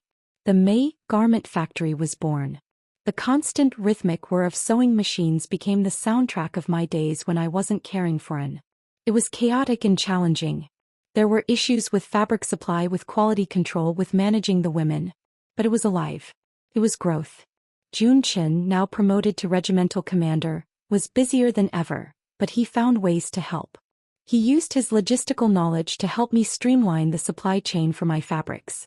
He even, to my endless amusement, used his influence to help me secure a contract to supply uniforms for the female staff at his division headquarters. It was my first large stable order. It's not favoritism, he said with a sly grin. It's just good business. Your designs are better and your prices are more competitive than the state supplier. Our lives were a whirlwind of dual pursuits. His career in the military, mine in business. Our home was the calm, loving center of the storm. We would put into bed together, then sit at the table, he with his military reports, I with my factory ledgers, our knees touching under the table, a silent communion of shared purpose. One evening he looked up from his papers. The world is changing, Mei Lin. Faster than I ever thought possible. I know, I said, thinking of the new policies, the whispers of private enterprise no longer being a dirty word. It's our time. It's your time, he corrected gently, his eyes full of love and respect. You saw it coming. You were ready. As I grew from a baby into a toddling, babbling boy, my business grew with him. The May brand began to gain a reputation beyond our city. Our clothes, with their unique blend of modern cuts and subtle, elegant details, found a market among the new class of urban professionals. We opened a small showroom in the provincial capital. The profits from the factory allowed me to buy a truck for deliveries, and I hired a manager, a sharp, no-nonsense man named Lao Li, to handle the day-to-day operations of the workshop. I was no longer just a shop owner. I was an employer, a business owner. The feeling of power and independence was intoxicating. It was a far cry from the powerless, penniless girl who had frozen in the snow. One day when I was about 3 years old, I took him to the factory with me. He sat on a blanket in my office playing with wooden blocks while I met with Lao Li. Through the glass window we could see the rows of women at their machines, focused and diligent. Business is good, Boss May, Lao Li said, pushing his glasses up his nose. But the competition is getting fiercer. There are 2 other private garment workshops that have opened in the last 6 months. They're copying your styles, selling them for less. I looked out at my workers, at the stacks of finished clothes ready to be shipped. Copying was inevitable. I had expected it. Then we won't compete on price alone, I said, my mind already racing. We'll compete on quality. On brand. We'll use better fabrics. We'll add unique details they can't easily copy. I turned to him, a new idea forming. And we'll start a line of children's clothes. Little May. Starting with him. I nodded toward my son, who was now trying to stack a block on top of his head. Lao Li smiled. A good idea. The one-child policy. Every child is a prince or princess now. Parents will spend. It was true. The world was changing and I was changing with it, adapting, growing. I was building something that would last, something I could one day pass on to my son. That night I told Jun Chin about the new children's line. He was bathing in the bathroom, filled with steam, and the little boy's giggles as his father made a toy boat zoom through the water. A children's line? Jun Chin said, soaping Anne's hair. So my son will be a model? The first model, I said, leaning against the doorframe, my heart full. And sensing he was the topic of conversation, looked up with his big dark eyes so like his father's. Mama. Boat. Junchen looked from our son to me, his expression soft in the steamy light. You amaze me, Maylin. Every single day. In that moment, surrounded by the simple, profound happiness of my family, I felt the final, lingering shadows of my past life dissolve completely. The memory of Liu Zhang was like a story about someone else, a sad tale from a forgotten book. The future I was building, the factory, the brand, this loving home with my husband and son, was no longer a desperate escape from a terrible fate. It was a life I was actively, joyfully creating. Brick by brick, stitch by stitch, I was laying the foundation for a dynasty, and I was doing it on my own terms. Time, which had once dragged through the frozen, hopeless days of my first life, now seemed to accelerate, a swift river carrying us into the heart of the 1980s. The world outside our door was transforming at a dizzying pace. The whispers of reform became a confident conversation, and the gray conformity of the past was slowly being painted over with bold, entrepreneurial color. My life, once a narrow, desperate path, had exploded into a vast and vibrant landscape. Chinam was no longer a baby. At 5 years old, he was a whirlwind of energy and questions, with his father's strong features and a stubborn curiosity that was all his own. He was the undisputed center of our universe. Jun Chen, now a division chief of staff, carried the weight of his command with a quiet authority, but at home he shed his rank like a uniform, becoming a doting father who would get on his hands and knees to play tanks with his son, using Anne's wooden blocks for fortifications. My May brand had not just survived, it had flourished. The children's line, Little May, had been a resounding success. Seeing well-dressed toddlers in my designs, their outfits miniature echoes of their parents' modern style, filled me with a fierce, proprietary pride. The factory had expanded, swallowing the workshop next door, its hum a constant, productive heartbeat in my life. I now employed over 50 people, mostly women, and I took a fierce pride in providing them with stable jobs and fair wages. I was no longer just Boss May. I was Director Chin, a respected figure in the city's nascent business community. Our home had changed too. We had moved out of the small compound house where our fragile love had first taken root and into the general's residence, a spacious 2-story home with a real garden. It was a symbol of how far we had come. But the heart of our home remained the same, a place of warmth, of shared quiet moments after hectic days, of Jun Chen's deep laughter and Anne's infectious giggle. One crisp autumn day, I was at the factory, going over the samples for our spring collection with my head designer, a talented young man named Xiao Lu who I had poached from a state-owned enterprise. He was passionate, full of new ideas about Western fashion trends he read about in smuggled magazines. Director Chen, he said, holding up a sketch of a dress with pronounced shoulder pads and a sharp, tailored line. This is the look now. Powerful. Confident. The career woman is the new ideal. I studied the sketch. It was a world away from the flowing feminine dresses I had first designed. It was bold, almost aggressive. It reflected the changing aspirations of Chinese women, who were now stepping out of the fields and factories and into offices, into boardrooms. I like it, I said, a slow smile spreading across my face. It's different. It's what's next. I thought of my own journey from a powerless educated youth to a business owner. This dress embodied that transition. Let's produce it in that deep emerald green. And the red. Make a statement. As Xiao Lu hurried off, excited, my secretary tapped on the office door. Director Chen, there's a man here to see you. A Mr. Wang from Shenzhen. Shenzhen. The very name was electric, a synonym for the dizzying economic transformation happening in the South. It was a special economic zone, a place of frantic construction and boundless opportunity. I had never done business there. Send him in, I said, smoothing down my own dress, a simple but elegant navy blue design from my own collection. Mr. Wang was a compact, energetic man in a sharp suit, his handshake firm, his eyes missing nothing. He complimented the factory, my designs, my obvious acumen. Then he got to the point. Director Chen, I represent a consortium of investors in Shenzhen. We're building a new department store, the largest in the city. We want to feature the best domestic brands. We want May to have a flagship concession on the ground floor. My heart skipped a beat. A flagship store in Shenzhen. It was an opportunity one hadn't even dared to dream of. It would catapult my brand onto a national stage. The terms are very favorable, Mr. Wong continued, sliding a contract across my desk. We handle the store build-out, the staffing. You supply the inventory. We split the revenue 60-40 in your favor. The numbers were staggering. It was a risk, a huge one. The logistics of supplying a store so far away, the uncertainty of a new market. But the potential reward. It was a door swinging open to a future I could barely comprehend. I'm very interested, Mr. Wong, I said, keeping my voice calm despite the adrenaline coursing through me. I'll need to review the contract with my lawyer and discuss it with my family. Of course, he said, smiling. The new China waits for no one, Director Chin. I hope you will join us. That evening I laid the contract out on our large dining table. Jun Chin listened intently as I explained the opportunity, his brow furrowed in concentration, and was building a complex structure with his blocks at our feet, providing a soft domestic soundtrack to a conversation that felt like it could alter the course of our lives. Shenzhen is a gamble, Jun Chin said finally, his tone measured. It's a gold rush. Some strike it rich. Many lose everything. I know, I said, my fingers tracing on the paper. But the May brand is strong.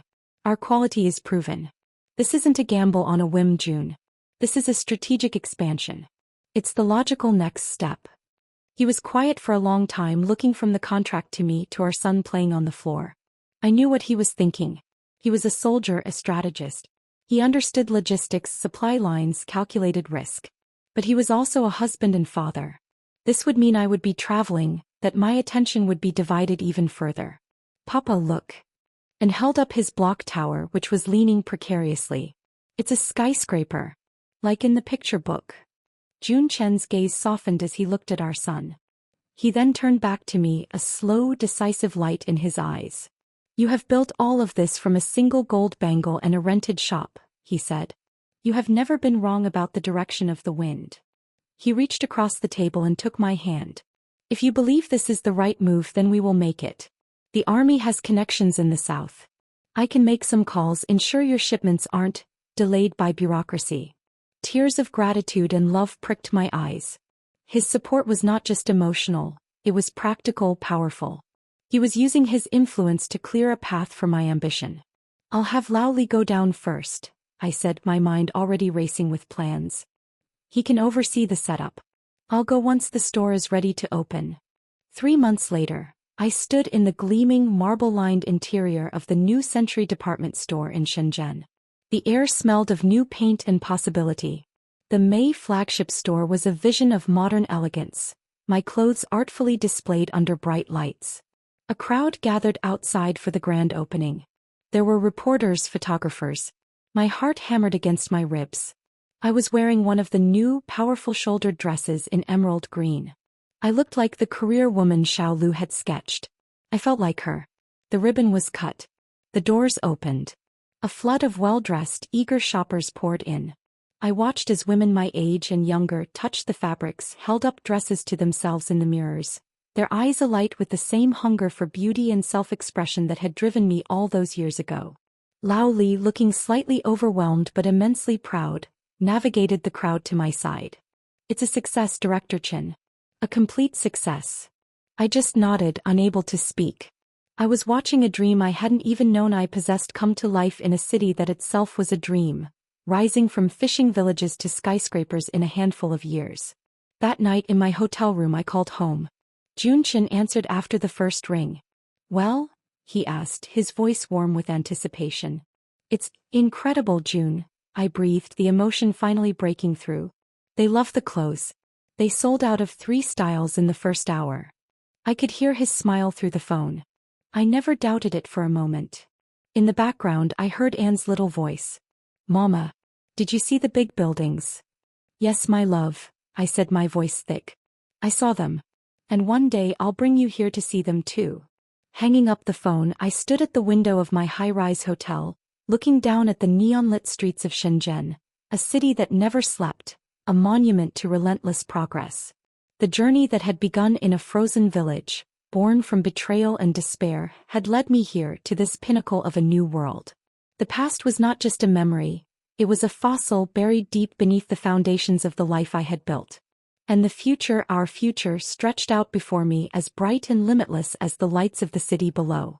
A decade can feel like a lifetime or the blink of an eye. For me it was both.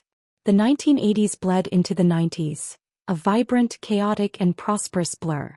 The shy, determined hope that had characterized the early years of reform had solidified into a roaring, unstoppable engine of change.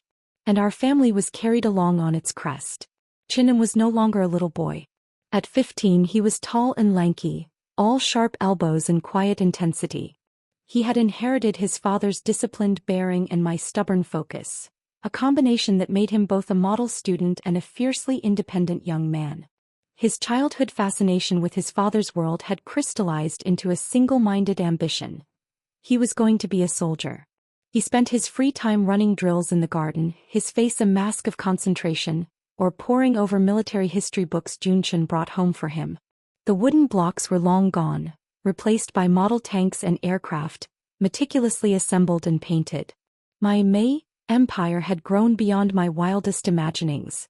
The flagship store in Shenzhen had been the key that unlocked the nation. We now had May boutiques in a dozen major cities, and our garments were sold in department stores from Harbin to Guangzhou. The small factory was now a large modern manufacturing complex, employing hundreds. I had a design team, a marketing department, a logistics division. I was no longer just a business owner. I was the CEO of a nationally recognized brand. The girl who had once bartered for a piece of cured pork was now negotiating contracts with international fabric suppliers. Junchan had risen as well. The promising young officer was now General Chen, a high-ranking commander whose name was spoken with respect throughout the military district. The weight of command sat easily on his shoulders, but the cold, broken man I had married was a distant memory. At home he was simply June, a devoted husband and a proud, if sometimes bemused, father to a teenager hurtling toward manhood. The lines on his face were etched not by bitterness, but by laughter and the sun. We had left the general's residence for an even more spacious home, one befitting his rank and my success. It was a beautiful house, filled with light and the artifacts of our life together. Photographs of an growing up, awards June had received, the first May dress I had ever sewn, framed and hanging in my study. It was a life of comfort, of security, of deep, abiding love. Often, I would pause in the middle of my hectic days, looking out at our manicured garden, and a wave of quiet disbelief would wash over me. This was my life. This was real. The day of June's official promotion ceremony was a bright, crisp autumn morning. The military compound was decked out in flags, the air buzzing with a formal, celebratory energy. As his family and I were guests of honor, seated in the front row, I watched my husband, resplendent in his dress uniform, his back straight, his voice firm as he accepted his new commission. My heart swelled with a pride so profound it was almost painful. And sat beside me, his young face a mirror of that pride, his eyes fixed on his father with unwavering admiration. After the ceremony there was a reception. We mingled with other officers and their families, accepting congratulations, and was soon surrounded by a group of other officers' sons, all of them looking at him with a mixture of envy and respect. The general's son, who was as sharp and disciplined as his father. Finally we extricated ourselves, the three of us deciding to walk home through the compound to enjoy the afternoon sun. We were a picture of success, of familial bliss. June had his arm around me and walking a little ahead, his hands in his pockets, already carrying himself with a soldier's posture. As we approached the main gates of the compound, my eyes caught on a figure huddled in a corner, a stark, dissonant note in the orderly, prosperous scene. It was an old man, or at least a man aged far beyond his years. His hair was a matted, greasy gray, his clothes ragged and stained. He was squatting on the ground, hunched over, ravenously gnawing on a blackened steamed bun he had fished out of a nearby trash bin. A young guard, looking embarrassed and annoyed, was approaching him, likely to shoo him away from the prestigious entrance. "Hey, you can't be here." The vagrant looked up, his movements jerky. Our eyes met across the short distance. Time seemed to slow, then snap back into place with a sickening jolt. I knew that face. It was weathered, etched with deep lines of hardship and neglect, the skin leathery and dirty. But beneath the grime and the ravages of a hard life, the ghost of the handsome young man from the village was still there, a cruel parody of the past.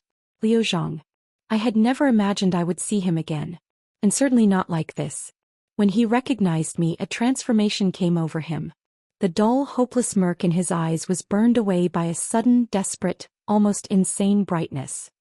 He dropped the rotten bun as if it were on fire and scrambled toward us, half crawling, half stumbling, his movements clumsy and pathetic. Mei Lin! Mei Lin! He cried, his voice a frantic, broken screech. In an instant Junchen was in front of me, his body a shield. He didn't need to say a word. His stance alone was an impenetrable wall. The guards, alerted by the commotion, rushed forward and pinned the struggling Leo to the ground. Let me go. I came for Mei Lin. He screamed, thrashing wildly against their hold, his eyes wild and fixed on me over Junchen's shoulder. I stood calmly behind my husband, my arm slipping naturally through his. I watched the scene unfold not with fear, but with a distant, clinical pity. This was the grand finale of a tragedy that had ended for me long ago. His face was streaked with dirt and tears of a regret that had come decades too late. Mei Lin, I know I was wrong. I really know I was wrong. Please forgive me. Can't we start over? The words tumbled out, incoherent, drenched in a pleading that was as ugly as it was pathetic. By now, a small crowd of onlookers had gathered, officers, their families, compound staff. They whispered and pointed at the raving, filthy man being restrained on the ground, a stark contrast to the impeccable general and his elegant wife. I gazed at this pitiful, broken shell of a human being. I searched my heart, probing for any remnant of the love, the hatred, the pain he had once caused. I found nothing. Not a spark of anger, not an ember of sorrow. He was simply nothing. A stranger whose path had disastrously intersected with mine a lifetime ago. I looked up at Junchen, at the strong, clean line of his jaw, at the steady, protective love in his eyes. I gave him a small, genuine smile, a silent communication that passed between us in an instant. Then, without sparing the wretch on the ground a single backward glance, I turned with my husband and my son and we walked away. We stepped into the waiting military-plated car. As the driver pulled away from the curb, Leo's cries of despair faded behind us, swallowed by the sounds of the city, the hum of progress, the heartbeat of the new life we had built. I rested my head against Junchen's shoulder, feeling the solid, reassuring strength of him. Outside the window, the city rushed by, tall buildings, bustling streets, a world of endless possibility. My heart was not troubled. It was filled with a profound, unshakable peace. And sitting across from us was quiet for a moment, then asked, "Mother, who was that man?" Junchen and I exchanged a look. A whole history, 2 lifetimes of pain and redemption, passed between us in that single glance. He was no one, and I said softly, reaching out to smooth my son's hair. Just a man from a very long time ago. I turned back to the window, watching the future unfold before us. Liu Zhang. You will never understand. The moment I chose to turn away from you on that frozen village square, a gulf as vast as mountains and oceans had opened between us. 2 lifetimes, and you were nothing more than a dusty, forgotten chapter in a book I had already closed. My story was here in this car with my husband's hand in mine and my son's future ahead of him. It was a story of victory, written not with empty promises, but with struggle, with love, and with the unwavering courage to seize a second chance. The car moved forward, carrying us home. The end.